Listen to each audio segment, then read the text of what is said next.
ফোনে ও কে কে কে ভাই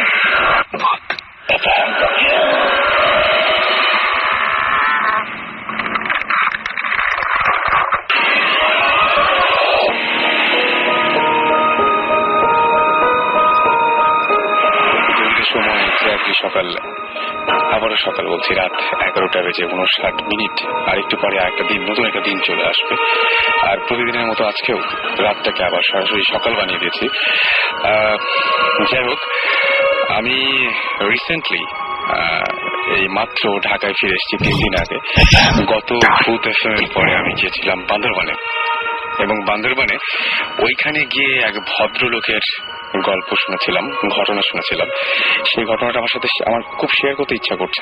আমি নিজেই মানে বিশ্বাস করতে পারছিলাম না শুনে যে এরকম ভয়ঙ্কর কোনো ঘটনা ঘটতে পারে। তো ওইখানে যে রেস্ট হাউসে আমরা উঠেছি, সেই রেস্ট হাউসে সবাই দেখলাম যে ঘটনাটা জানে। কিছুদিন আগে, একদম কিছুদিন আগের ঘটনা, একজন ভদ্রলোক তিনি যাবেন কোনো একটা কাজে বান্দরবানে, এবং বান্দরবানে যাওয়ার জন্য তিনি যেটা ঠিক করলেন, তিনি ঢাকা থেকে বান্দরবান যাবেন। তো প্রথমে দেখলেন যে কোন কোন বাস বান্দরবানে যায়। তারপরে দেখলেন যে না, একটু যদি কমফোর্টেবলি যেতে হয় তাহলে তাকে সরাসরি হয়তো যাওয়া যাবে না, কিন্তু ভেঙে তিনি যেতে পারবেন।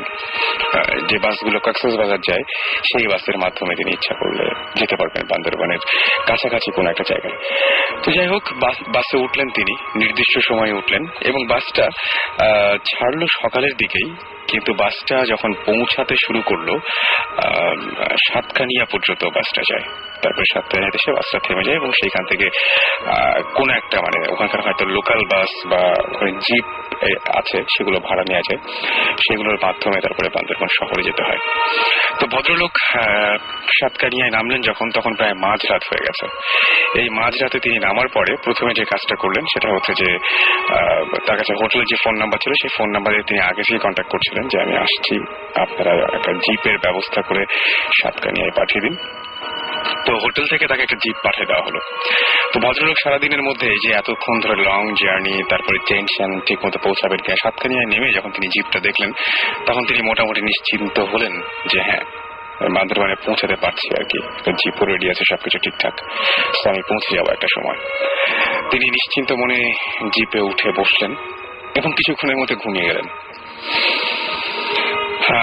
ঘুমিয়ে যাওয়ার পরেই খুব অদ্ভুত একটা ঘটনা ঘটলো যে আপনারা যারা বান্দরবানে গেছেন, সাতকানিয়া থেকে ওই রাস্তাটায় চারিদিকে উঁচু নিচু, এবং গাড়িটা মাঝে মাঝে উঁচুতে উঠে, তখন আবার স্পিড কমে, আবার যখন নিচে নামে, বা মাঝে মাঝে আবার সমান রাস্তা দিয়ে যায়। সুতরাং একটু এরকম উঁচু নিচু, মানে সমতল, সমান অসমান রাস্তা দিয়ে যেতে হয়।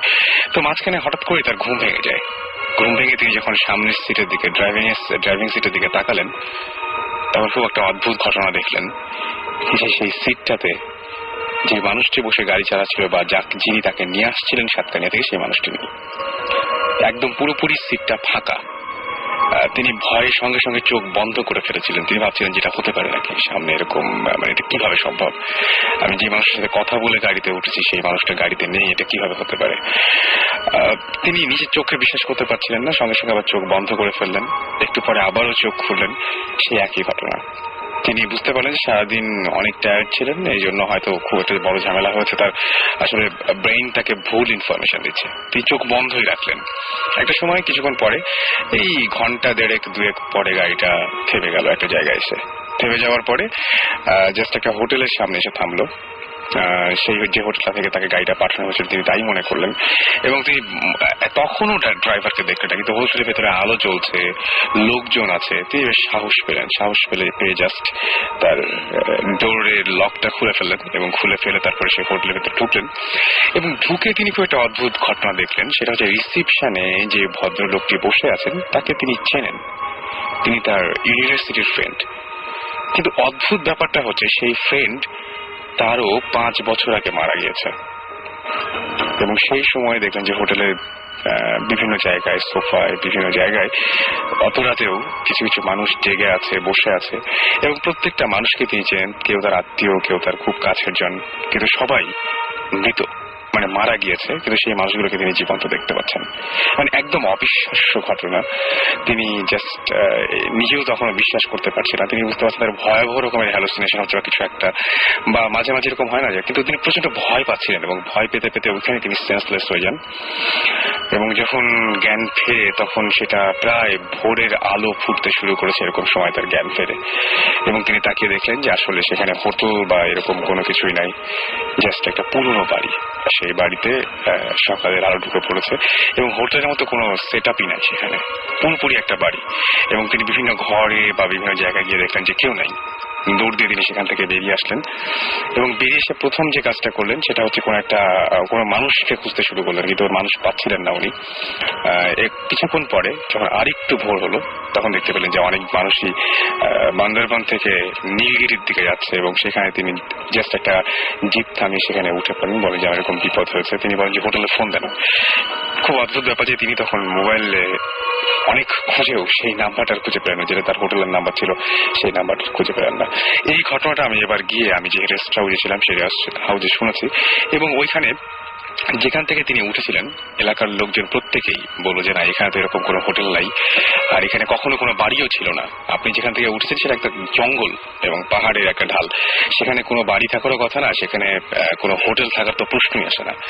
সুতরাং পুরো ব্যাপারটা কি হচ্ছিল আমরা জানি না, কিন্তু ঘটনাটা শোনার পর থেকে মানে আমি খুবই খুবই খুবই মানে অবাক হয়েছিলাম যে এরকম ঘটনাও ঘটে বা হ্যালুসিনেশন হলো কি এই পর্যায়ে হতে পারে বা ঘটনাটা আসলে কি।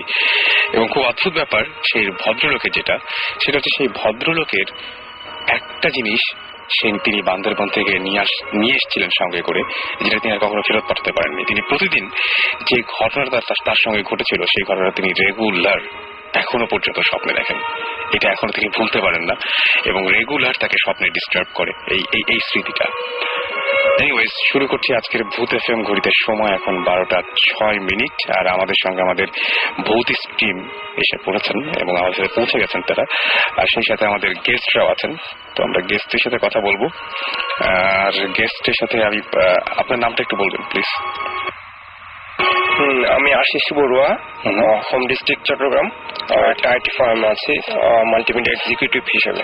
ওকে, আপনার একটা ঘটনা ছিল, আপনি যখন আমাদেরকে ইমেইল করেছিলেন আশিস, সেই ইমেইলের মধ্যে আপনি লিখেছিলেন যে অনেকদিন আগে এখানে কৌশিক দা আমাদের একটা গল্প বলেছিলেন, ঘটনা বলেছিলেন, যেটা তার বাবার সাথে ঘটেছিল, যে একটা খুব ভয়ঙ্কর ঘটনা, যে একজন মহিলা এসে তার বাবার সামনে থেকে বাবার কাছে মাছ চায়। হ্যাঁ, সিমিলার একটা ঘটনা আপনার জানা আছে? হ্যাঁ, সিমিলারই ঘটনাটা কৌশিকদার সাথে ঘটনাটা ঘটেছিল কলকাতায়, কিন্তু আমি যখন অনুষ্ঠানটা শুনছিলাম আমি নিজেই শুনে অবাক হয়ে গেলাম যে সিমিলার একটা ঘটনা বাংলাদেশে ঘটা এবং সেটা আমার কানে শোনা। আচ্ছা, তো যার সাথে ঘটনাটা ঘটেছেন ওনার নাম এটা শুনেছিলেন তো, যে কৌশিকদা যে ঘটনাটা বলেছিল এক্স্যাক্টলি ওইরকম একটা ঘটনা নাকি ওনার সাথে ঘটেছে? ওকে, জি, আপনার ঘটনাটা একটু শুনি আমরা। হ্যাঁ, চট্টগ্রামের রাউজান, যার সাথে ঘটনা ঘটেছিল উনি হচ্ছেন শৈলেন্দ্র লাল বড়ুয়া। তো উনি মোটামুটি আনএডুকেটেড একটা পার্সন ছিলেন। ওকে, হ্যাঁ, জি বলেন। আনএডুকেটেড একজন পার্সন ছিলেন। তো ওনার আরেকটা কাজ ছিল, খুব মহৎ কাজ বলবো আমি। আমাদের ওই গ্রামে যত লোক মারা যেত উনি শ্মশানে দাহ ক্রিয়ার কাজটা উনি করতেন, এবং যতক্ষণ পর্যন্ত শ্মশানে ওই লাশটা দাহ কার্য সম্পন্ন না হতো ততক্ষণ পর্যন্ত উনি শ্মশানে থাকতেন এবং ওনার সহযোগীরা থাকতেন। আচ্ছা, তো ওনার ব্যক্তিগত পেশা ছিল উনি কাঁচা মাছ বিক্রি করতেন। তো পার্শ্ববর্তী একটা বাজার থেকে, তকিরহাট নামে একটা বাজার থেকে উনি একদিন মাছ বিক্রি করে ফিরতেছিলেন। মোটামুটি তখন রাত 11:30-12টা হবে। তো প্রতিদিন তো মাছ বিক্রির পরে কিন্তু কিছু মাছ ফেরত আসে। তো ওই দিনও মোটামুটি ওনার ঝুড়িতে কিছু মাছ নিয়ে আসছিলেন উনি। আসার পথে যে শ্মশানটায় মানে মানুষ দাহ কার্য করা হয়, পোড়ানো হয়, ওই জায়গায় একটা চৌরাস্তা আছে। চৌরাস্তাটা ক্রস করার পর উনি দেখতে পেলেন একজন মহিলা, মানে খুব ভালো পোশাক পরানা, উস্কো চুল যুক্ত একজন মহিলা একটা বেতের পাত্র নিয়ে দাঁড়িয়ে আছে ওনার সামনে এবং ওনার কাছ থেকে মাছ খুঁজতেছেন।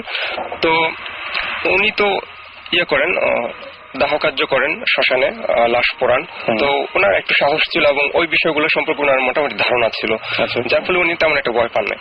তো উনি বললেন যে আচ্ছা ঠিক আছে, তোমাকে মাছ দিব, একটু সামনে আসো, একটু সামনে আসো আমার সাথে, তাহলে মাছ দিব। এভাবে বলতে বলতে উনি প্রায় ওনার বাড়ির কাছাকাছি নিয়ে গেলেন। ওই যেটা কৌশিকদা যেটা বলেছিলেন পেতনি, তো ওই ধরনের কিছু হবে। বাড়ির কাছাকাছি নিয়ে ওর কাছ থেকে ওর যে পাত্রটা ছিল ওটা কেড়ে নিলেন। ওকে, এবং ওই পেতনি কান্নাকাটি শুরু করলো যে আমার পাত্র দাও, আমার পাত্র দাও। পরে ওকে মোটামুটি কানে ধরিয়ে ওকে পাত্রটা ফেরত দিয়ে ছেড়ে দিল। ওটা ওনার নিজের মুখে শোনা, মানে নিজেই বলছেন আমাকে। উনি এখন অবশ্য বেঁচে নেই, মারা গেছেন বেশ কিছুদিন আগে। এটা হচ্ছে একটা ঘটনা। ওকে, তো এই ঘটনাটা কোথায় ঘটেছিল? এটা হচ্ছে চট্টগ্রামের রাউজান। চট্টগ্রামের রাউজানে। হ্যাঁ, আমরা সিমিলার একটা ঘটনা শুনেছিলাম, তাই না সুমন ভাই? রাইট, কৌশিকদের কাছ থেকে। সুমন ভাই, যে ওর কাছে আরো কিছু ঘটনা আছে, আমরা সেই ঘটনা শুনবো নাকি মাঝখানে অন্য কিছু একটা? আমরা অ্যাকচুয়ালি গেস্টের গল্পগুলো আগে শুনি, তারপরে আমরা। ওকে, আচ্ছা, আপনার একটা ঘটনা আছে, আর একটা ঘটনা বললেন, সেটা হচ্ছে একটু আগের, বেশ আগের, তাই না? 75 এর দিকে একটা ঘটনা, 1975 সালের দিকে। এর ফাঁকে আমি বলি যে চলছে ভূত এফএম, শুনছেন সবসময় রেডিও ফুর্তির সাথে আছি রাসেল, এবং আমাদের সাথে ভৌতিক টিমের সুমন ভাই, সাকিব ভাই আছেন, এবং আমাদের দুজন গেস্ট রয়েছেন। আমরা সবার কথাই শুনবো এবং আপনাদের কথা শুনতে চাই। যেমন আমরা বেশ অনেকগুলো ইমেল পেয়েছি গত সপ্তাহে। এর মাঝখানে আমাদেরকে আমি দেখতে পাচ্ছি যে আমাদেরকে অনেকে SMS এর মাধ্যমে জানিয়েছেন তাদের বিভিন্ন অনুভূতির কথা। সজীব লিখেছেন যে তিনি, আমরা গতদিন সাভারের গল্প করছিলাম এবং তিনি বলছেন যে সাভারের জায়গাটা, যে জায়গাটা ওই যে বাসটা অ্যাক্সিডেন্ট করেছিল, সেখানে তিনিও দেখেছেন একসাথে 3টা রাস্তা। ঝিলিক বলেছেন যে আপনারা শুধু ফালতু গল্প বলেন কেন, এইসব তো মিথ্যা। আসলে সত্যি মিথ্যা, এটা আমার মনে হয় সাকিব ভাইকে আমি কিছু একটা বলতে বলবো, সাকিব একটু ভালো হয় বললে। এটা পুরো পয়েন্ট অফ ভিউ ব্যাপার। অনেক কিছু শুনে হয়তো আপনার কাছে মনে হবে মিথ্যা, উইচ ইজ ফাইন। আবার একজনের কাছে মনে হবে যে এটি ভয়াবহ সত্য, it is fine. But if you enjoy the show, keep listening. Right. If you don't, go to sleep. Then আচ্ছা, আমরা আরো কিছু SMS আছে আমাদেরকে। সরোজ বলেছেন যে আমি গ্রামে একদিন অমাবস্যার রাতে উঠে বসে গল্প বলছিলাম, সাডেনলি আমার সামনে দিয়ে একটা বড় থাম্বা সমান ছায়া যায়, তবে এখানে কোনো আলো ছিল না। বুঝতেই পারছি যে এরকম একটা গল্প আজকে আমরা শুনবো, এরকম একটা ঘটনা। ইনফ্যাক্ট আমাদের যে গেস্ট রয়েছেন তারা একজন আমাদেরকে বলবেন। আর আমাদেরকে এছাড়াও SMS করেছেন জাইশা, এবং তিনি বলছেন আমি সব সময় একটা মেয়ে দেখতে পাই, এবং আর কেউ দেখতে পায় না, কিন্তু তিনি দেখতে পান যে মেয়েটা ছাদ থেকে লাফিয়ে পড়ছে। আমার মনে হয় যে অন্য কেউ যদি দেখতে না পায় তাহলে সেখানে যথেষ্ট সন্দেহের অবকাশ রয়েছে। এনিওয়েজ, আপনি যদি আপনার অনুভূতি শেয়ার করতে চান তাহলে শাউট লিখে স্পেস দিয়ে আপনার নাম লিখে, স্পেস দিয়ে আপনার মেসেজ লিখে পাঠিয়ে দিন 9840 নাম্বারে। আপনি যদি আপনার ঘটনা শেয়ার করতে চান তাহলে bhootfm@radiofurti.fm এ ইমেল করতে পারেন, BHOOTFM@radiofurti RADIOFORTI.FM। এখানে আপনি ইচ্ছা করলে ইমেল করতে পারেন। যাই হোক, আমরা আবার ফিরে যাই আশিসের কাছে। না আশিস, আপনার যে গল্পটা আছে 75 এর একটা গল্পের কথা বলছিলেন। 75 এর ঘটনা, যাদের কাছ থেকে গল্পটা শোনা ওনারা কেউ বর্তমানে বেঁচে নাই। তো কোন একটা ধর্মীয় অনুষ্ঠানে আমি একদিন অ্যাটেন্ড করেছিলাম। তো ওখানে সবাই জড়ো হয়ে বসে আলোচনা করতেছিল এবং আমি পিছনে বসে, তখন আমি অনেক ছোট ছিলাম, তো পিছনে বসে গল্পটা শুনলাম ওনাদের মুখ থেকে। যেই 4 জনের সাথে ঘটনাটা ঘটেছিল ওনারা হচ্ছেন গ্রামের মোটামুটি কৃষক শ্রেণীর লোক। তো ওনারা শীতকালীন মৌসুমী সবজিগুলো চাষ করেন। ওকে, এখন যেখানে ওনারা চাষ করেন, যেখানে সবজি চাষ করেন, ওইখানে পানি সেচের তেমন ভালো ব্যবস্থা ছিল না। পাশে একটা খাল ছিল যেটা পাহাড়ি পানিগুলো নেমে আসতো এবং খুব অল্প। যখন শীতের মৌসুমে পানি মোটামুটি থাকে না বললেই চলে। এবং আমি কিন্তু যে হাই স্কুলে পড়ালেখা করতাম ওই খালের উপর দিয়ে আমাকে যেতে হতো, এবং শীতকালে আমি লাফ দিয়ে খালের নিচে দিয়ে লাফ দিয়ে যেতাম, অল্প পানি ছিল। তো সেচের মৌসুমে ওনাদের পানি দেওয়ার প্রয়োজন। এখন 4 জন বসে একদিন সন্ধ্যায় বসে করলেন, মানে সিদ্ধান্ত নিলেন বা আলোচনা করলেন যে আমাদের তো সেচ দেওয়া দরকার, এখন পানি স্বল্পতা, সুতরাং কি করা যায়। আচ্ছা, তো ওরা সিদ্ধান্ত নিল যে খালে যদি বাদ দেওয়া যায় তাহলে অল্প অল্প করে যে পানিগুলো আসে, পানিগুলো হয়তো জমা হয়ে তারা একটা পানির কালেকশন পাবে, পরবর্তীতে সেখান থেকে সেচ দিতে পারবে। ওকে, তো ওরা 4 জন ডিসাইড করলো আগামীকাল ভোরে আমরা মাটি কাটা শুরু করব এবং একটা বাদ দিব খালের মধ্যে। আচ্ছা, তো ওদের মধ্যে যে 4 জন ছিল, 4 জনের মধ্যে যিনি একটু ইয়ং টাইপের যিনি, ওনাকে দায়িত্ব দেওয়া হলো যে তুমি খুব ভোরে উঠে সবাইকে ঘুম থেকে জাগাবে এবং আমরা গিয়ে মাটি কাটা শুরু করব। ওকে। গ্রামের ঘটনা, সুতরাং ওই জায়গায় হয়তো ওই সময় দেওয়াল ঘড়ি বা ঘড়ির ব্যবস্থা ছিল না, বা গ্রামের লোকদের তেমন ছিল না, সুতরাং টাইম সম্পর্কে ওদের হয়তো তেমন ধারণা ছিল না। গভীর রাতে দেখা গেল যে লোকটাকে দায়িত্ব দেওয়া হলো, ইয়ং যিনি যাকে দায়িত্ব দেওয়া হলো, ওনার মতো আরেকজন লোক এসে 3 জনকে ডেকে তুললো মাটি কাটার জন্য।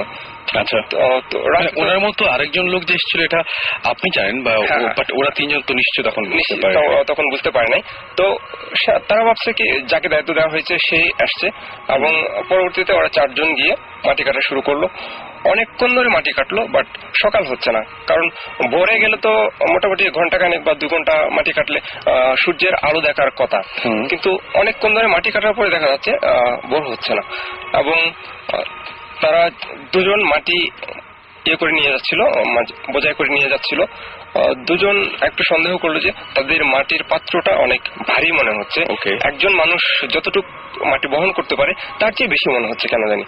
তো ওদের কাছে একটু সন্দেহ হলো, এবং পরবর্তীতে ওরা ডিসাইড করলো যে এখন আমরা মাটি কাটবো, ওদের 2 জনকে নিতে বলবো। আচ্ছা, এবং পরবর্তীতে ওই সিদ্ধান্ত অনুযায়ী কথা হলো, এবং ওরা এসে কাটা শুরু করলো। পরবর্তীতে বাকি 2 জনকে যারা কাটতেছিল তাদেরকে মাটি নিয়ে যেতে বললো। 2 জনের মধ্যে ইয়ং যে সে ছিল।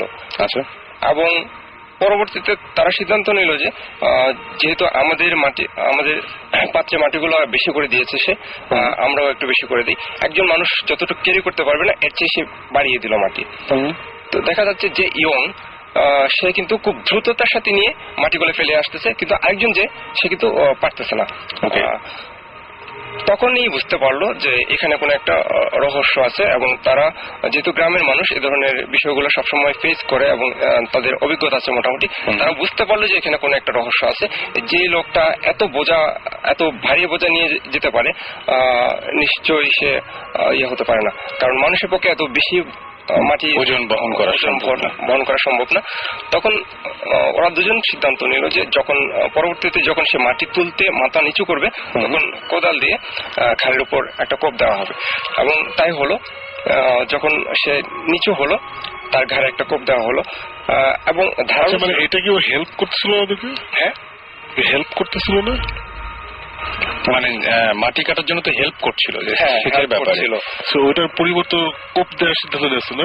কোন জায়গার কাহিনী এটা? এটা হচ্ছে চট্টগ্রামে ঘটনা, অনেক আগে। ইন্টারেস্টিং। বলেন। তো তারা ফিরে ওখানে তার ঘাট থেকে মাথাটা আলাদা হয়ে গেল, ভয় পেয়ে ফিরে চলে আসলো। পরে ভোরে জাস্ট টাইমে যাকে দায়িত্ব দেওয়া হলো সকালে উঠে তাদের ভোরে ডাকার জন্য, সে জাস্ট টাইমে এসে ওদের ডাকতে গেল, এবং তখন সে ঘটনাটা বুঝতে পারলো। ঘটনাটা তাকে বলা হলো। পরের দিন ঘটনা জানার পরের দিন সকালে যখন ওই জায়গায় গিয়ে দেখলো তারা একটা কাক গলা কাটা অবস্থায় পড়ে আছে ঠিক ওই জায়গায় ওরা যেখানে কাজ করতেছিল। আচ্ছা, এটা কোথাকার ঘটনা বললেন? এটা হচ্ছে চট্টগ্রামের রাউজানের ঘটনা। গ্রামের নামটা বলা যাবে? এটা ফতেনগর গ্রাম। আচ্ছা, অবশ্য যাদের কাছ থেকে ঘটনাটা শুনছি আমার নামটা হয়তো মনে নাই ঘটনার কোথায় ঘটেছিল। আচ্ছা, তো বাট যে জায়গায় ঘটেছিল সে জায়গায় কি আপনার দেখা আছে বা জানেন? না, এটা অনেক আগের ঘটনা। আমি তখন অনেক ছোট ছিলাম, এবং ঘটনাটা যখন ঘটেছে তখন যারা বলেছেন আমাকে ঘটনাটা, ওনারাও তখন কিন্তু আমি যখন শুনেছি তখন ওনাদের বয়সও প্রায় 60 বা 70 আপ হয়ে গেছে। ওনাদের ইয়ং বয়সেই ঘটনাটা ঘটছিল। ওকে, অলরাইট। আচ্ছা, আমাদের সাথে আরো একজন গেস্ট রয়েছেন, তবে আমরা মনে হয় যে একটু মানে একটা ব্রেকের পরে যাই, মাঝখানে যদি একটা অন্য কিছু শুনতাম তাহলে বোধহয়।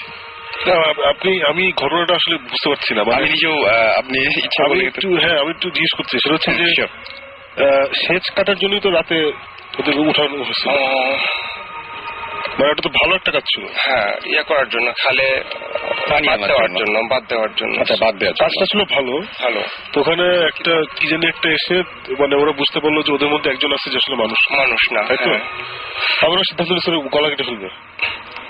মানে এটাতে কি এটাতে পরবর্তীতে কোনো ক্ষতি হয় নাই বা কোনো ধরনের কোনো ঝামেলা হয় না, নাই? এই ধরনের কোনো কিছু হয়তো। বা এটা এক্সপ্লেনেশন কেউ দিতে পারছে যে আসলে না না, তখনকার ওনারা তো মোটামুটি এডুকেট ছিলেন, তো ওই ধরনের ব্যাখ্যা এইসব জিনিসে তো আসলে এডুকেশন লাগে না, একদম অন্য জিনিস, কারণ ওখানে তো ওরা থাকেন। হ্যাঁ, ওটার ব্যাখ্যা আপনার সাথে এরকম কোনো তখন কথা হয়নি? অনেক ছোট ছিলাম, যার ফলে হয়তো ইয়ে করা হয়নি। ওকে। আসলে এরকম স্টোরি আসলে আমি তো অনেক শুনছি। হ্যাঁ, এরকম অনেক শুনছি। এবং আমার কাছে একটা জিনিস হচ্ছে কি যে আমি দেখেছি যে জায়গায় মানে যে জায়গায় হয়তো এরকম সেচের কাজ নাই, হয়তো মাছের কাজ আছে, সে জায়গায় মাছ মারতে ডেকে নিয়ে যায়, এরকম ঘটনা কিন্তু হয় যে পরিচিত একজন এসে ডেকে নিয়ে চলে গেছে। এটা হয়, কিন্তু এটা যে একজন যে একটু আগে যে কি এসএমএস করলো যে আমরা চাওয়া পারছি না কিনা, হ্যাঁ, এটা আসলে লোকজন এটাই বলবে। মানে নো অফেন্স, মানে আমি কিন্তু আপনার কোনো বাট এই টাইপের কাহিনী আসলে অনেকদিন আগের ঘটনা, এগুলো ছোটবেলা আমরা সবাই শুনেছি। এবং আরেকটা জিনিস হয় কি যে আর আমরা এখানে আসলে আসি নাই যে কোন ঘটনা সত্য কোনটা মিথ্যা ওটা যাচাই করতে। আমরা এখানে আসছি just to talk about interesting জিনিসপত্র। একদম। এবং যারা বলেন তারা কিন্তু এক্সপেরিয়েন্স করেন বলেই বলেন। আর ব্যাপারটা হচ্ছে যে এইটাতে এখন আসলে ব্যাপারটা হচ্ছে যারা শোনেন তারা সবসময় যত যেমনই হন না কেন শেষ পর্যন্ত কিন্তু শুনে খুব বিজ্ঞের মতো বলেন কি না, ঘটনাটা বোধহয় আসলে ঠিক মানে বুঝতেই পারছেন। সেটাই আমারও তাই মনে হয়। তবে ব্রেকে যাবো নাকি আরেকটা সুমন ভাই কিছু একটা শুনবো নাকি এখন আপাতত, মানে ছোটখাটো একটা রিসেন্ট কোন একটা এভরিডে আমার একটা নতুন করে ঘটনা সেরকম কিছু না, একটা শুনে আমরা ব্রেকে যাই, একটা ছোট্ট একটা শুনি। ওকে, একটা ছোট্ট একটা ঘটনা বলি। ঘটনাটা হচ্ছে এটা অ্যাকচুয়ালি আমাদের ভৌতিস্টের টিমেরই একটা কেস, এটা নিয়ে আমরা কাজ করছি। এটা এখনো অন দ্য প্রসেস, এখনো আমাদের ইনভেস্টিগেশন শুরু হয়নি। বাট আমরা যে ছোট একটা গল্প শুনেছি যে একটা অবশ্যই ঢাকার বাইরে মফস্বল টাউন একটা বাসা আছে, বাসাটা এখন খালি, এবং এই বাসাটার 24 না করে সময় জানি 1:30টার দিকে, মানে একটা স্পেসিফিক টাইম আছে, একটার একটু বেশি। হ্যাঁ, মানে এক একজন এক এক কথা বলে, কয়েকজনের সাথে কথা হয়েছে, কেউ বললো 1:24, কেউ 35, কেউ 1:15 এরকম বলে। ওই টাইমে ওই একটা স্পেসিফিক রুমে বেশ অনেক ধরনের আওয়াজ শোনা যায়। আচ্ছা, অনেক ধরনের। এবং আমরা এই নিউজটা অ্যাকচুয়ালি পেয়েছিলাম। তারপরে আমরা একটু ঘাটাঘাটি করার পর শুনলাম যে এখন ওই বাসাটায় কেউ থাকে না, বাট এর আগে যারা ছিল ভাড়াটে যারা ছিল ওদের সাথে আমরা কথা বলেছি, ওরাও বলেছিল যে ওই রুমটাতে আমরা কেউ থাকতে পারতাম না। ওই রুমটাতে অনেক মানে এমনিও কেউ গিয়ে যদি শুয়ে থাকে বা ঘুমিয়ে থাকে মনে হয় যে রুমের আশেপাশে মানুষজন আছে, এই টাইপের কেউ জানি আছে, এরকম মানে ভয় লাগতো আর কি সবার। তারপর ওই স্পেসিফিক টাইমটার সময় ওই রুমটা অ্যাকচুয়ালি ঠিক মানে গেস্ট রুম টাইপের, মানে বুঝতে পারি বেডরুমও ছিল না, এভরি নাইটে কেউ থাকতো না। সো ওই রুম থেকে অনেক ধরনের আওয়াজ আসতো। তারপরে ওদের অনেক প্রবলেম হয়েছে, ওরা ওই বাসা ছেড়ে দিয়েছে। এখন এই বাসাটার ঘটনা হচ্ছে বাসাটা পুরো খালি, কেউ থাকে না, বাট ওই স্পেসিফিক ওই রুমটা এখনো তালা দেয়া, ওখানে স্টোর রুম হিসেবে ইউজ করছে। মানে বাসার অ্যাকচুয়াল মালিক যিনি, উনি ওনার কিছু জাঙ্ক টাইপের জিনিসপত্র ওখানে রাখে। এবং ওখান থেকে এখনো নাকি রাতে মানে গার্ডটাররা বলে যে মাঝে মধ্যে নাকি ভয়ঙ্কর আওয়াজ পাওয়া যায়, যে মানে তুলকালাম কাণ্ড হচ্ছে ওই রুমের মধ্যে, মানে ভাঙচুর টাইপের আওয়াজ এখনো আসে। সো অ্যাকচুয়ালি আমরা এটা ঘাটাতে ঘাটাতে আরো পাস্টের কিছু ইন্টারেস্টিং খবর পেয়েছি যে এই রুমে কে ছিল। আমরা খবর পেয়েছি এক ভদ্রলোক ওখানে মারা গিয়েছিল, সুইসাইড করেছিল এই টাইপের। কেউ বলে যে সুইসাইড, কেউ বলে হার্ট অ্যাটাক হয়েছে, এই টাইপের কথা বলে। এটা নাকি অনেক আগে হয়েছিল এবং তারপর থেকে এই রুমে এই জিনিসগুলো হয়। আমরা এখন এটা এখনো ইনভেস্টিগেট করছি, এখন আমরা জানি না অ্যাকচুয়ালি কোন একটা জায়গার খবর পেলে আমরা ফার্স্টে খোঁজ খবর নিই যে অ্যাকচুয়ালি এখানে কি হচ্ছে না হচ্ছে, এদের সাথে কথা বলি, যারা ছিল তাদের সাথে কথা বলি। এখনো ওই পর্যায়ে আছে। ইন্টারেস্টিং কিছু স্টোরি আমরা শুনতে পাচ্ছি, কন্ট্রোভার্সিয়াল অনেক স্টোরি শুনতে পাচ্ছি। সো এখন এটা অন দ্য প্রসেস। এটা করার পরে আমরা মোটামুটি একটা পারমিশন বের করেছি ওখানে থাকার। ওকে, তো হোপফুলি আমরা নেক্সট উইকে ভূত এফএম এ থাকতে পারবো না, কজ হোপফুলি আমরা ওখানে থাকি। ওই সাউন্ড গুলোর কিছু নিশ্চয়ই যদি মানে ওইরকম কিছু খবর থাকে তাহলে আমরা সাউন্ড গুলো শোনাতে পারবো নিশ্চয়ই। হ্যাঁ, যেটাই হোক মানে আমরা তো নেক্সট উইকে যদি আমাদের সবকিছু ঠিকঠাক থাকে তাহলে নেক্সট উইকে মোস্ট প্রবলি আমরা ওখানেই থাকবো তখন। মানে ভূত এফএম এ না থাকলেও ভূত এফএম এর সঙ্গে থাকবেন আর কি, কারণ ওইখানে আমরা হয়তো কানেক্ট করে আমরা হয়তো হয়তো বা তখন আমরা ফোনে একটা কনভারসেশন করতে পারি। সেটাই মানে এটা খুবই আমার কাছে এখনই খুবই এক্সাইটিং লাগছে। দেখা যাক কি হয়। এটি হচ্ছে ছোট ঘটনা, পরে আমরা অন্য গল্পে যাবো। আপাতত আমরা ওকে, তাহলে আমরা আপাতত একটা ব্রেকে যাই। আর ইন দ্য মিন টাইম আপনারা আমাদের SMS করতে পারেন। তার আগে বলি যে আমাদেরকে SMS করেছেন ইমরান, SMS করেছেন নীল, SMS করেছেন এছাড়াও আমাদেরকে গত সপ্তাহে SMS কিন্তু আমি একটা শো শুরু করার সময় পড়েছি। গত সপ্তাহে ইমেলও পড়বো, একটু পরে যখন ফিরে আসবো তখন ইমেলও পড়বো। আর আপনারা যদি SMS করতে চান তাহলে যেটা করতে হবে, শাউট লিখে স্পেস দিয়ে আপনার নাম লিখে স্পেস দিয়ে আপনার মেসেজ লিখে পাঠিয়ে দিতে হবে 9840 নম্বরে, অথবা আপনি ইমেল করতে পারেন।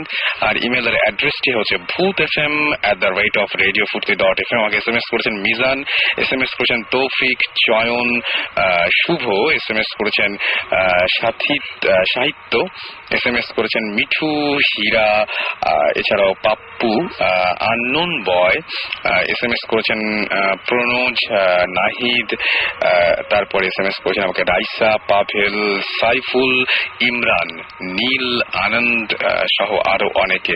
So stay tune two radio ফুর্তি, ফিরে আসছি একটু পরে। আর আপাতত যে গানটা শুনবো সেটি হচ্ছে অর্ণবের গান ঘুম গাড়ি। চলুন শুনে আসি গানটি।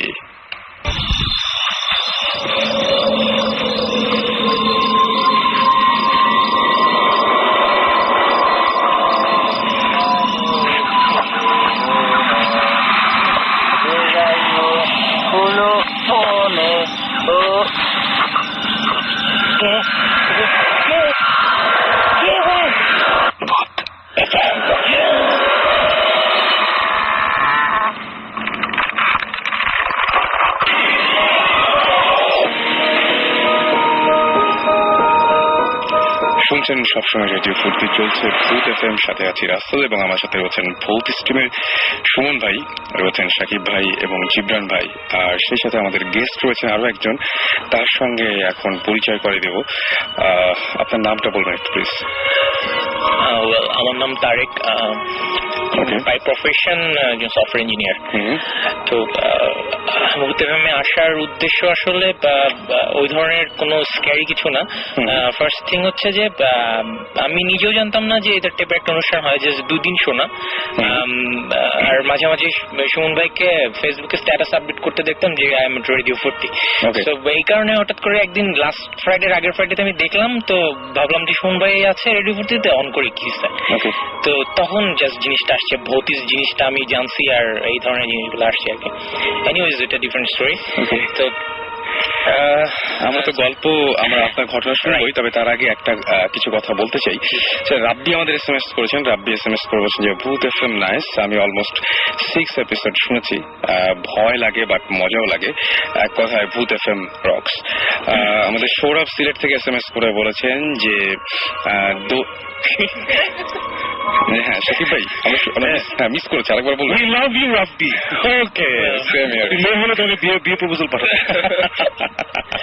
অলরাইট, আমাদেরকে SMS করেছেন সৌরভ এবং না মেয়ে না, রাব্বি তো বলা যায় না, অত ভুল টাইপ আছে, ব্যাড লাক। যাই হোক, সৌরভ লিখেছেন যে সিলেট থেকে যে বুরঘাটে আচ্ছা মাদ্রাসায়, তিনি বলছেন মাদ্রাসার মধ্যে, মাদ্রাসায় যে মাদ্রাসাটা আছে সেখানে তিনি বলছেন যে তিনি দাবি করছেন যে কিছু জিনও লেখাপড়া করে এবং তার ফ্রেন্ডদের সাথে সে জিনের একদম সরাসরি যোগাযোগ রয়েছে, তিনি সেটা দাবি করেছেন। সৌরভ সিলেট থেকে। ওকে, রিজভি আমাদের SMS করে বলছেন ভূত এফএম প্রোগ্রামটা খুবই ইন্টারেস্টিং। আমি আমার লাইফে অলওয়েজ স্পিরিচুয়াল ব্যাপারে কিউরিয়াস ছিলাম and I have found an awesome place and it's Bhoot FM. Okay, thank you so much, thank you.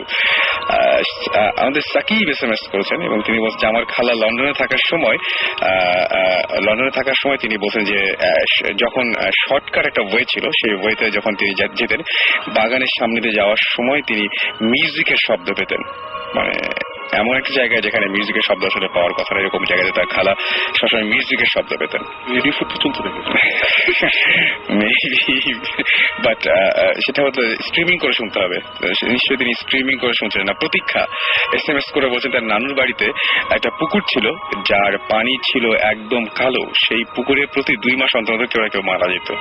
এরকম একটা ব্যাপার ঘটতো আর কি সেখানে। পানি খেয়ে নাকি? আমার মনে হয় পানি খেয়ে নিশ্চয়ই না, ডেফিনেটলি অন্য কোনো ঘটনা আছে। প্রতীক্ষা একটু ডিটেলে আমাদের যদি ইমেল করতেন আপনি bhuthfm@radio40.fm, এখানে আপনি ইচ্ছা করলে আপনি পুরো ঘটনাটা আমাদের সাথে শেয়ার করতে পারেন, তাহলে আমরা বুঝতে পারবো। ওকে, আমাদের যিনি গেস্ট আজকে আছেন তার সাথে একটু কথা বলি আমরা। আপনার দুটো ঘটনা আছে, রাইট? এক্স্যাক্টলি, ঘটনা অনেকগুলো, বাট আমি আমার নিজের সাথে মানে আমার নিজেদের মানে আমার সাথে যেগুলো হয়েছে সেগুলো অ্যাকচুয়ালি শেয়ার করতে যাচ্ছি।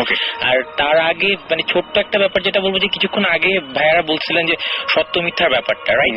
তো এইটা আমি আপনাকে জাস্ট যখন আসলাম তখনও যেটা বলছি যে ভাই আসলে সত্য মিথ্যার ব্যাপারটা পুরোপুরি একটা মানুষের মানে পার্সোনাল উপর ডিপেন্ড করে।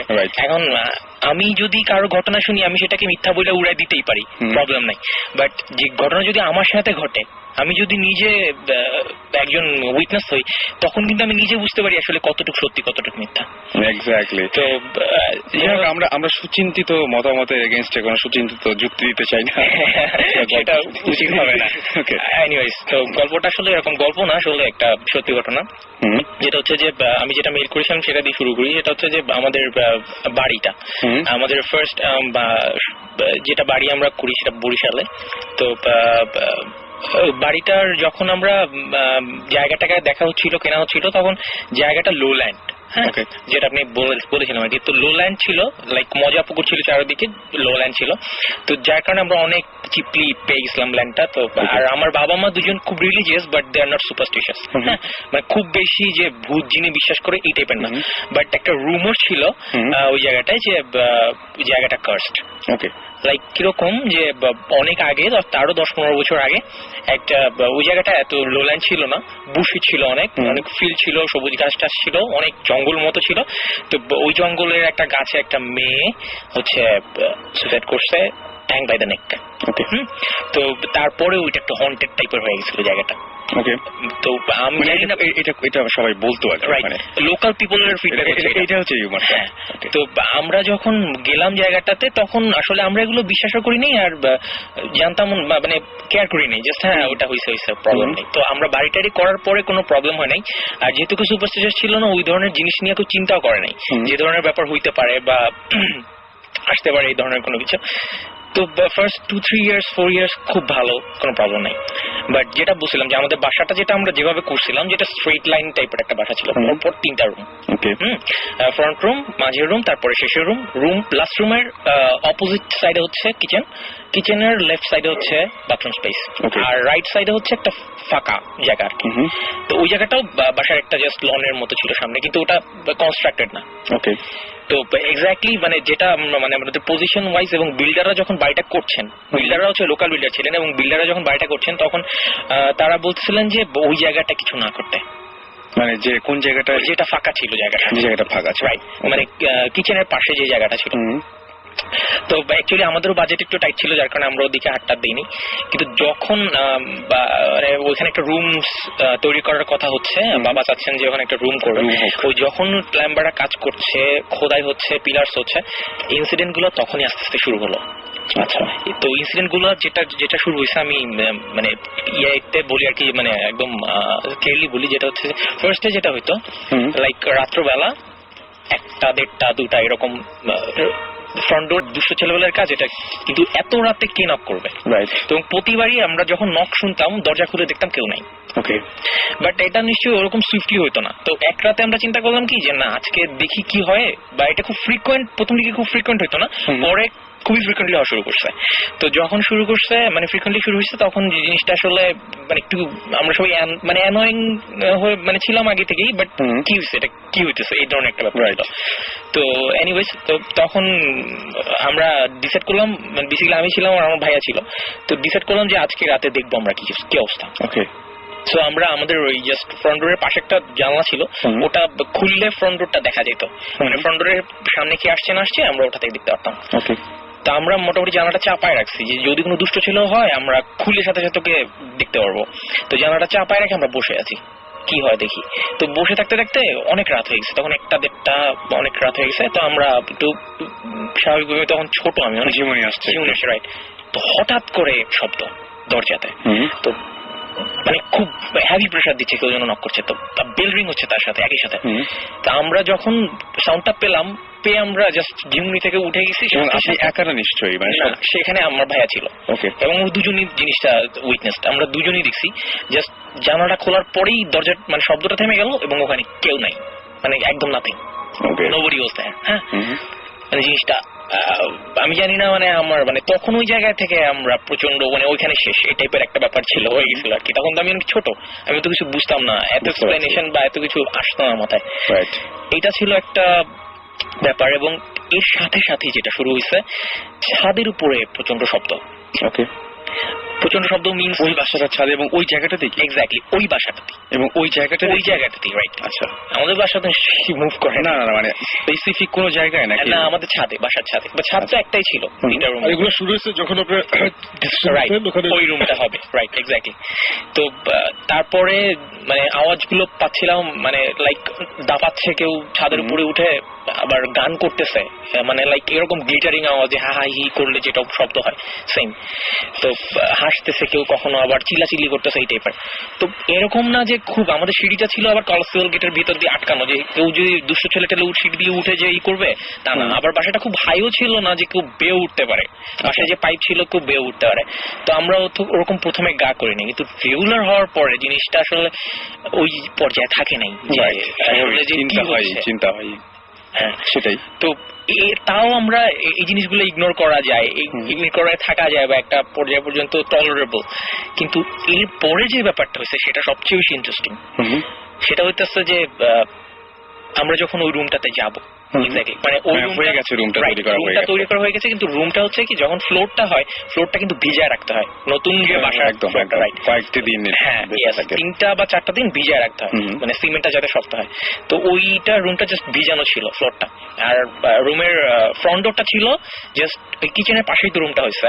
সো কিচেনের রাইট সাইডের রুমটা ছিল, আর কিচেনের ডোর আর ওই রুমের ডোরটা একদম কাছাকাছি। আচ্ছা আচ্ছা। আর কিচেনের অপোজিটে একটা রুম, যেটা আগেও ছিল কি 3টা রুমের জাস্ট লাস্ট রুমটা, আর এই সাইডে হচ্ছে বাথরুম স্পেস। তো একদিন সন্ধ্যাবেলা, মানে যেদিন আমরা উঠবো করতেছি, 2 দিন পরে আর কি, মানে 2 দিন পর আমরা উঠবো, সে 2 দিন আগের ঘটনা। আমরা বসে আছি ওই রুমটা দিয়ে সন্ধ্যাবেলা, জাস্ট 7টা 7:30 বাজে, আমার এখনো মনে আছে জিনিসটা। 7টা 7:30 বাজে, আব্বু ছিল, সবাই ছিল, আমরা গল্প করতেছি ওই জাস্ট লাস্ট রুমটাতে বসে। তো গল্প করতেছি, জোক মারতেছি, আম্মু হচ্ছে কিচেনে। তো আমরা এখান থেকে জোক মারতেছি, আম্মু হাসতেছে, জাস্ট একটু মানে সিম্পল ব্যাপার, এখানে কোনো ভূতের ব্যাপার স্যাপার বা কোনো এরকম না যে গল্প করতেছিলাম বা কোনো ভূত নিয়ে আলোচনা করছি না। সবাই আমরা খুব হালকা মেজাজে মানে জোক করতেছি, আবার একটা চা খাচ্ছি, এই টাইপের। সাডেনলি মানে আমরা বসে আছি গল্প করতে, হয় না যে জোক মারতে মারতে একসময় চুপ হয়ে গেছে, কেউ কথা বলতেছে না, এরকম একটা ব্যাপার। জাস্ট ওই মোমেন্টটাতে হঠাৎ করে এক জায়গায় যে সবাই থেমে আছি, আম্মু কাজ করছে, আমরাও থেমে আছি, কেউ হয়তো যার যার মতো করে বিজি। জাস্ট ওই মোমেন্টটাতে ওই দরজা থেকে কিছু একটা, আমি বুঝাইতে পারবো না জিনিসটা কি। আচ্ছা, কাইন্ড অফ একটা মেয়ের গঠন, মানে জাস্ট একটা মেয়ে, but she has no physique. আচ্ছা, ওকে। বিকজ এরকম ব্যাপারটা ছিল যে তার কোনো গায়ে কিছু ছিল না, কালো কামিজ অথবা কালো শাড়ি পেঁচানো এই টাইপের মনে হয়েছে। আম্মু তাকায় ছিল ওইদিকে, আমরাও তাকায় ছিলাম এদিকে, জাস্ট দুজনের, আমরা যে তাকায় ছিলাম একজন আরেকজনের দিকে। মেয়েটা ওই দরজা থেকে বের হয়ে, নতুন রুমের দরজা থেকে বের হয়েছে, মানে সে ভাসতেছিল টাইপের। আমরা সবাই দেখছি জিনিসটা, একা না, সবাই একই সাথে। আচ্ছা, একই সাথে দেখছি দরজা থেকে বের হয়ে সে হাসতেছিল, হা হা হা হা করে হাসতেছে। কি পরিমাণে স্ক্যারি ছিল ভাই, আমি বুঝাতে পারবো না মানে জিনিসটা। আমি জানি না, হোয়াট এভার, মানে যে যার ইচ্ছা বিশ্বাস করতে হয় করুক। ইউ হার্ড দ্য লাফ, মানে হাসিটা সবাই শুনছে জিনিসটা। আচ্ছা আচ্ছা, মানে ঘটনা সবার সামনে একসাথে হয়েছে। বেসিক্যালি এটা একটা মানে কালো, মানে একটা মেয়ের ফিগারের মতো একটা শেপ, ফুল ব্ল্যাক, আর মেন হচ্ছে কালো টাইপের শাড়ি পরছে বা কামিজ বা ওড়না পেঁচে আছে, কিছু একটা পরে আছে, আর কোনো চোখ নাক মুখ হাত কিছু দেখা যাচ্ছে না, সে ভেসে আসছে একটা জাস্ট, মানে যেরকম হয় না দিয়ে অন্য সাইড দেখা যাচ্ছিল। না না না, রুমটা তো আটকানো, মানে লাইক না ট্রান্সপারেন্ট ছিল না। আচ্ছা, ট্রান্সপারেন্ট ছিল না, বাট জিনিসটা কমপ্লিটলি রিজিডও ছিল না, জিনিসটা সলিডও ছিল না। আচ্ছা, সেমি ব্যাপারটা ছিল স্মোকি, রাইট, স্মোকি ফগি টাইপের ছিল। কুয়াশার ভিতরে একটা মানুষের প্রতিচ্ছবি যেরকম দেখা যায় এক্সাক্ট জিনিসটা সেটাই ছিল, বাট ওখানে কোনো কুয়াশা ছিল না, কিছু ছিল না, ওখানে সব কনস্ট্রাক্টেড, দেয়াল, দরজা, ওখানে কি হবে? তো সে জাস্ট দরজা থেকে বেরোয় হাসতে হাসতে সবাই লাফটা শুনছে, এবং লাফটা এত স্ক্যারি ছিল আমার এখন সিম্পলি দেখেন আমার রুম দাঁড়ায় গেছে কথা বলতে বলতে, বিকজ এত স্ক্যারি ছিল জিনিসটা। বের হয়ে সে বাথরুম স্পেস যেটা ছিল ওটা ওখানে সে ভ্যানিশড, এবং ওই মোমেন্টটা 5 মিনিট বা 7 মিনিটের জন্য আমরা সবাই ওইখানে মানে স্টাক হয়ে গেছিলাম। ডোন্ট থিঙ্ক যে আমি জিনিসটা মেকআপ করছি, ডোন্ট থিঙ্ক, এটা সিরিয়াস। না, আমরা তো এগুলো চিন্তাই করি। আচ্ছা, এটা সিরিয়াস, যারা করতেছে বা যারা চিন্তা করছে যেটা মেকআপ জিনিস, ডোন্ট ওয়ারি অ্যাবাউট দ্যাট, চিন্তা করলে কোনো কিছু যায় আসে না, এটাই উইটনেসড, এটা কিন্তু উইটনেস। আর ব্যাপারটা হচ্ছে আমি সবচেয়ে অবাক হয়েছে যে একসাথে সবাই ঘটনাটা দেখেছে, এক্স্যাক্টলি, কারোর হ্যালুসিনেশন হয়নি। এবং আচ্ছা আমার একটা কোশ্চেন, এই ঘটনাটার মানে ঘটনাটা কি শেষ হয়েছে নাকি আরো আছে? এই ঘটনাটা শেষ, বাট এটার পরে আরো এটার কনসিকুয়েন্সেস আছে। আচ্ছা আচ্ছা, আমি এগুলো শুনতে চাই, আমার কাছে ইন্টারেস্টিং লাগছে। আরেকটা জিনিস হচ্ছে যে এই মুহূর্তে এখনো কি এই টাইপের জিনিসপত্র হয় বা সেটা আমি বলছি, সেটা আমি শোনার পরে কথা বলবো। আপনি ইমেইলে যেরকম ডিটেল লিখেছিলেন মানে এর পরের ঘটনাগুলো ঠিক একই ভাবে আপনি? হ্যাঁ, আচ্ছা, ইমেইলের ডিটেলসটা যেটা হয়েছে এটা ছিল third incident. Third incident just এই মেয়ের ইনসিডেন্টের 1-1.5 মাস পরে আমি প্রচন্ড সিক হয়ে পড়ি। আমি আমার উপরে আসলে জিনিসটা আসলে আপনি পজেসড হয়েছিলেন? এটা আমি পজেসড ছিলাম, বাট ওই জিনিসগুলা যে পজেশন বা ওই জিনিসগুলা যে হার্মফুল এই সেন্সটা আমার তখন ছিল না। ওকে, কারণ হচ্ছে আমি তখন ছোট, লাইক আমি জাস্ট হাই স্কুলে উঠছি এই টাইপের, মানে আমি খুব বেশি এরকম না যে আমি খুব সাইন্টিফিক্যালি জিনিসগুলো বুঝাই দিতে পারবো বা আমার বাবা মামাকে বুঝাই দিবে। আগেও বুঝছি যে বাবা মা অত সুপারস্টিশাস না, বাট এই জিনিসগুলো কনসিকুয়েন্টলি ঘটার জন্য তারা অনেকটা ভেঙে পড়ছে। আর যখন দেখছে যে জিনিসটা আসলে মানে ওই সিচুয়েশনটা হওয়ার পরে ওইটা তো লকটি, ওখানে কেউ ঢুকে নাই, ওইটা জাস্ট ওরকমই ছিল। এবং তারপরে 1-1.5 মাস পরে যেটা হয়েছে যে সিক জিনিসটা আসলে সিক বলবো না, আমার ঘুমে প্রবলেম হওয়া শুরু করলো। এবং ঘুমের প্রবলেম বলতে রাতের বেলা আমি বেহুশের মতোই ঘুমাইতাম, বাট আমি সকালবেলা উঠে আমার যে জিনিসগুলো দেখতাম সেগুলো প্রচন্ড রকম উইয়ার্ড আর স্ক্যারি। যে জিনিসটা হইতো যে সকালবেলা আমি যখন উঠতাম আমার প্রচন্ড মুখে খামচি দাগ ছিল, চেস্টে খামচির দাগ, I don't know who did this or something, মানে এই টাইপের ছিল, প্রচন্ড জ্বালা পোড়া করতো। কিন্তু আমি জানতাম না যেগুলো কে করতেছে বা কেন করতেছে বা কি টাইপের, কিন্তু এটা আমাকে বলাও হয়নি প্রথম দিকে। আমি উঠে দেখতাম আম্মু জাস্ট মলম টলম লাগাই দিত সকালবেলা। ওকে, ডোন্ট লাফ, ইটস নট ফানি।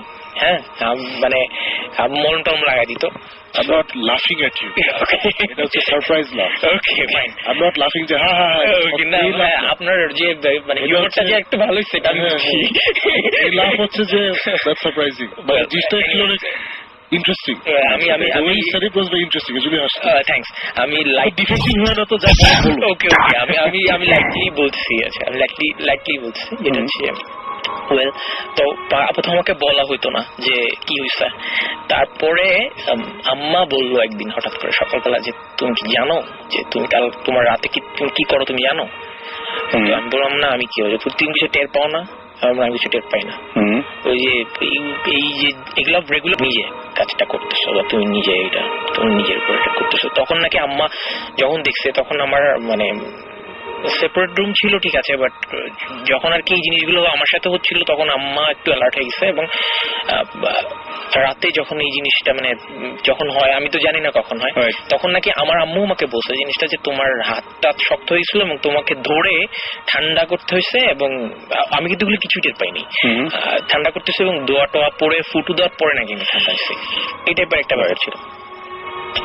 তো এটা এখন ডক্টর ছিল আর কন্টিনিউসলি হওয়ার কারণে আমার শরীরের অবস্থা খুব বেশি ভালো ছিল, যে আমি ইভেন স্কুলে যেতে পারিনি আমার কয়েকদিন। এরকম হয়েছে যে স্কুল মিস করতাম, তারপরে অনেক প্রবলেম হওয়া শুরু করছে। তো এট লাস্ট তো যেহেতু মানে একটু রিলিজিয়াস ব্যাপার ছিল সবার মধ্যেই, আপনার ফ্যামিলির সবাই খুবই একটু মানে ধর্মপ্রাণ বলতে আমার বাবা মা মানে রেগুলার নামাজ পড়তেছে, আমার মা খুব রিলিজিয়াস, এবং তার আবার ইভেন আমাদের যদি ইসলামিক পয়েন্ট অফ ভিউ থেকে বলি বা মুসলিম পয়েন্ট অফ ভিউ থেকে বলি, জিনটা কিন্তু হিউম্যানের সাথে কোএক্সিস্ট করে। তো এই কারণে আমার মার ওই বিশ্বাসটা ছিল যে না, সামথিং হ্যাপেন টু মাই বয়। তো ওই সেন্সে আমার আম্মু হচ্ছে একজনকে নিয়ে আসছে, হুজুর টাইপের আর কি।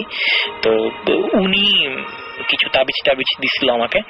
তো আমার খুব বেশি মনে নাই। তো একটা রাত উনি স্পেসিফিক করছিল যে আমি ওই দিন রাতে তোমাদের বাসায় যাব। উনি আমার সাথে যখন ওনাকে অ্যাপয়েন্ট করা হইলো, মানে জাস্ট আমার সাথে পরিচয় করাই দেওয়া হলো, তখন উনি আমার সাথে খুব ফ্রেন্ডলি হয়ে গেছিল এবং আমাকে বললো যে একটা রাতে আমি তোমার বাসায় যাব এবং তুমি যখন ঘুমায় থাকবে তখন তোমার কাছে মানে তোমাদের বাসায় যাব।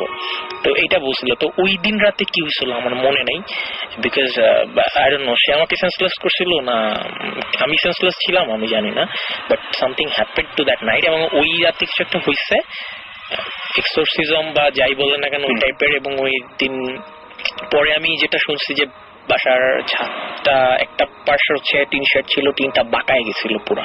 আচ্ছা, সামথিং এমন কিছু পড়ছে ওটার উপরে যে টিনটা পুরা বাঁকায় গেছিল এবং আমি নিজে দেখছি এটা বাঁকানো অবস্থায়। বাট শব্দ পাওয়া বা যখন এক্সারসাইজটা হচ্ছিল তখন আমি। এবং তারপর থেকে আপনার এই ধরনের কোনো সমস্যা হয়? তারপর থেকে আমার এই ধরনের কোনো প্রবলেম হয়নি। কিন্তু ঘটনা তো এখানে শেষ না। ঘটনা এখানে শেষ না। আচ্ছা, ঘটনাটা তাহলে এরপরে যেটা হলো, মানে আমি রিকভার করলাম। ইভেন আমি ওইটা আমাকে আমার অনেক হাতে টাতে কি কি যেন দিছিল, আমার এখনো মনেও নাই। তো ওগুলো নিয়েই আমাকে স্কুলে যাইতে হতো এবং রেগুলার কাজটা। আপনি তো সুস্থ হলেন, কিন্তু তারপরে ঘটনাটা টিকে থাকলো কিভাবে? আমি সুস্থ হলাম, তারপরে আসলে টিকে থাকাটা আসলে যেটা বুঝছে যে এখনো টিকে আছে কিনা, এখনো টিকে আছে কিনা সেটা বলছি। যেটা হচ্ছে যে এরপরে আমার আম্মুর উপরেও একটা ছোটখাটো একটা অ্যাটাক হয়েছে। আচ্ছা, তো সেটাও ওইভাবে ট্যাকেল করা হয়েছে। তারপরে আমরা ডিসিশন নিলাম যে আমরা এই বাড়িতে থাকবো না। এক্স্যাক্টলি। এবং সেটা তারপরে অনেকটাও এবং আশেপাশের লোকজনের অনেক ইনফ্লুয়েন্স ছিল। আর তারপর আমরা একটু স্কেয়ার ছিলাম। আর পরে অবশ্যই মানে ওইভাবে আর ভয় পাওয়ার কিছু হয় নাই, বাট একটু স্কেয়ার ছিলাম। এবং ওই যে রুমটা ওটা একদম কমপ্লিটলি লকড, অ্যাবান্ডেন্ড। ওকে। এবং ওই বাসাটাতে এখন আর মানে আমরা পরে যখন চলে আসার সময় ভাড়া হয়েছিল, আমরা ওটা এখনো ভাড়া দিতেছি। তাদের সাথে কোনো প্রবলেম হচ্ছে না? তাদের সাথে তারা শেয়ার করছে না। এবং এক্স্যাক্টলি, কিন্তু আসলে যেটা হচ্ছে যে আমরা কিন্তু কাউকে বলি নাই। আচ্ছা, ওই রুমটা তো রাইট, ওই রুমটা তাহলে কি অবস্থা? যে রুমটাতে লকড, তার মানে ওটা ভাড়া হয় না কখনো? ওটা আমরা দেই না। আচ্ছা, ভাড়া দেন। ওইটা বন্ধ থাকলে আর কোনো বাড়িতে ওই বাড়িতে কোনো সমস্যা হয় না? না, এখন পর্যন্ত আমরা এরকম কোনো কিছু পাই নাই, বা হইলেও হয়তো তার ওইভাবে শেয়ার করে নাই। যে আমরা যদি তাকে বলে রাখতাম যে ওখানে একটা প্রবলেম আছে, তারা কিন্তু ছোটখাটো ব্যাপারগুলো নিয়ে বলতো যে না এটা কিন্তু ওই কারণে হইতে পারে। সো এই কারণে আমরা তাদের কোনো ধরনের কোনো আগে থেকে করিনি, বলিও নাই, দরকার নাই, ঠিক আছে, ইটস অলরাইট, ওটা থাক। তো রিসেন্ট আমি যখন মানে কিছুদিন আগে যখন একটা যেটা ব্যাপার আমি মানে ওরা বলছিল যে রুমের দরজাটা এরকম হয়ে গেছে, কাঠের দরজা, তো এটা ঘন ধরে না, পোকা ধরে না, পোকা ধরে দরজাটা খেয়ে ফেলছে। তো তখন আমরা একটু ওরিড হয়ে গেছিলাম যে কি হয়েছে আসলে, হচ্ছেটা কি হবে। তো পরে আসলে ওটা আমরা বললাম যে আপনারা একটু জাস্ট এটা করে রিপেয়ার করে নেন। তো ওরা রিপেয়ার করে নিছে। তো আই ডোন্ট নো যে এখনো ওই ধরনের কোনো ইনসিডেন্ট হচ্ছে কিনা, we don't know actually, because তাদেরকে আমরা কোনো ধরনের করিনি।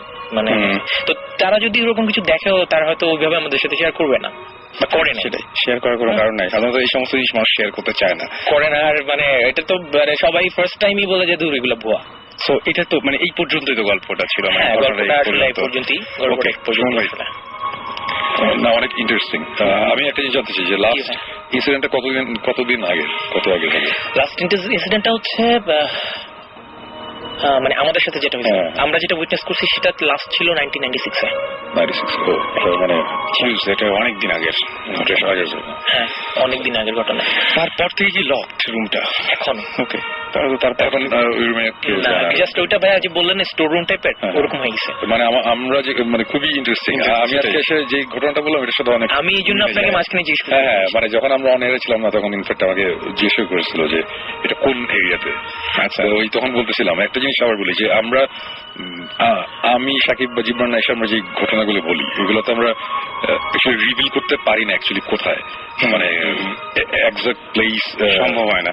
এই কারণ কি আমি গত সপ্তাহ পর্যন্ত আমার ইমেল পেয়েছি এবং SMS পেয়েছি যে অনেকেই যাচ্ছে 27 নম্বরের বাড়ি দেখতে। তো মানে এটা খুবই আমি 27 নম্বর এই কথাটা বলে যে কি ভুলটা করছি বিশাল, মানে এটা তো সবাই 27 নম্বরের সব বাসার সামনে দাঁড়া থাকে, শুধু দাঁড়িয়ে থাকে না। আমি এরকম শুনেছি, খবর পেয়েছি যে বাসায় যে জিজ্ঞেস করে যে ভাই আপনাদের বাসায় কোনো প্রবলেম আছে, তো আমি বলছি যে ভাই এইটা করলে মানে ওর পরে আমি আরো কানে ধরছি যেগুলো ডিটেলটা বলা যাবে না, বিকজ আমাদের এরকম জায়গাও আছে, এরকম জায়গায় আমরা গিয়েছি মানে আমাদের মোটামুটি পারলে মানে কাগজে সাইন করিয়েছে যে আমরা কাউকে কোনো অবস্থাতে বলতে পারবো না যে এটাই বাসা। আমরা যখন কোনো একটা বাসা নিয়ে ইনভেস্টিগেশন চলছে, আমাদের এখানে ক্যামেরা নিয়ে গিয়েছি, সো বাসার ভিতরে আমরা ক্যামেরা সেট করেছি, বাট বাসার বাইরে যখন আমরা দেখাচ্ছি বাইরেটা হয়তো বা ওই ঠিকই না, ওটা আরেকটা বাসা। আমরা যদি আশেপাশের কোনো একটা বাসাও দেখি তখন হয়তো ধরে ফেলবে মানুষজন যে এইটা চেনা চেনা লাগছে।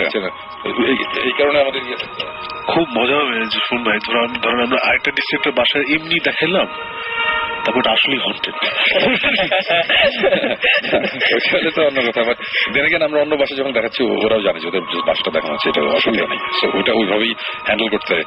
এর আগে একবার একটা এপিসোডে বলেছিলাম যে বাংলাদেশে মানে বাইরে যে অবস্থাটা হয় যে ওইখানে কারো বাসা যদি এরকম হন্টেড, সো কল্ড হন্টেড অথবা এরকম যদি হয় যে এখানে এই প্রবলেম আছে, ওরা পারলে মানে পুরা ইন্টারনেটে ব্লগ চালু করে মানে বাসা